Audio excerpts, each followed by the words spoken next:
Bonjour mes chers élèves et bienvenue à École Al-Iman. C'est Madame Nawal avec vous. Aujourd'hui, on va voir une autre leçon d'orthographe, les homophones lexicaux. Suivez avec moi. Alors quand je dis le mot homophone, ça veut dire quoi? Homo, ça veut dire même. Et phone, ça veut dire sans. Alors, quand je dis homophone, ça veut dire même sans. Les homophones sont donc des mots qui se prononcent de la même façon, mais qui ont une orthographe différente. Prenons un exemple, vert, vert, vert et vert. Alors, vous avez des définitions ici pour chacun des mots.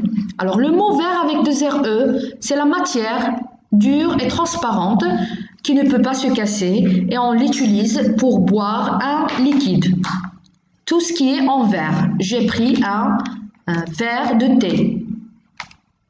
Alors, le mot vert avec ER, c'est le petit animal sans pattes au corps mou et allongé. Le ver de terre est aussi appelé lombric. Prenons le troisième homophone, vert avec RS. Il se dirige vers la porte, ça veut dire en direction de. Il indique le chemin. Elle lui a offert un pull vert. Alors là, le mot vert, ça considère la couleur verte.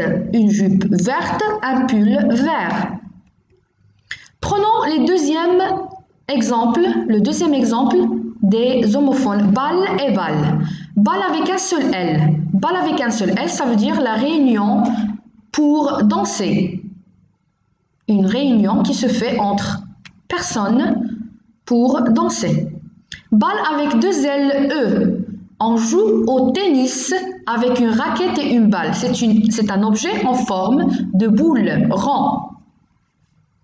Prenons un troisième exemple. Mère, mère et mère. Mère avec E accent grave, RE, ça veut dire la maman. Cet enfant a perdu sa maman. Ou bien il a perdu sa mère.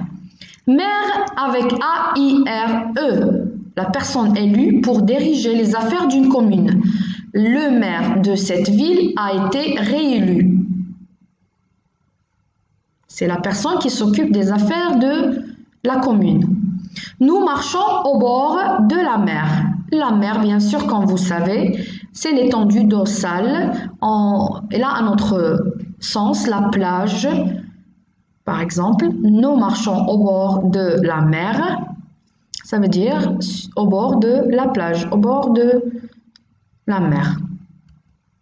Quelle est la différence entre les homophones lexicaux et les homophones grammaticaux? Alors, l'homophonie, en général, elle se divise en deux parties. La première partie, c'est l'homophonie lexicale. C'est ce qui est relatif avec le sens ou le vocabulaire.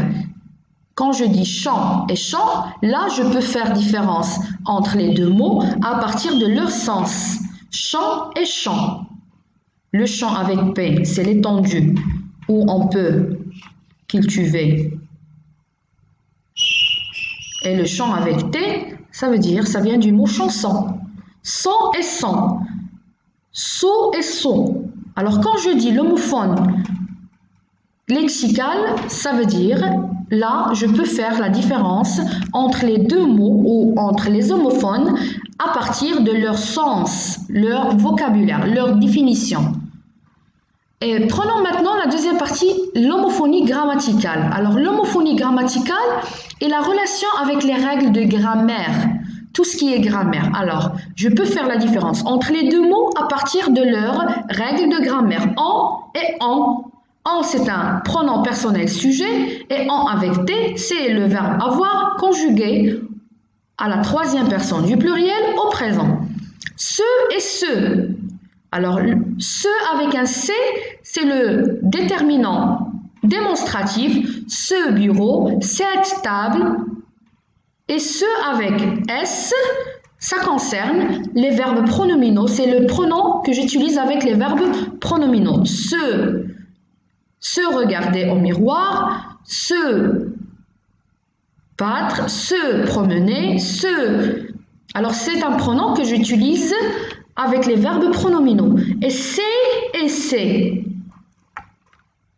Alors, comme vous voyez, il y a plusieurs homophones et chaque homophone, je peux le classer selon son type d'homophonie. Est-ce que c'est un lexical ou grammatical?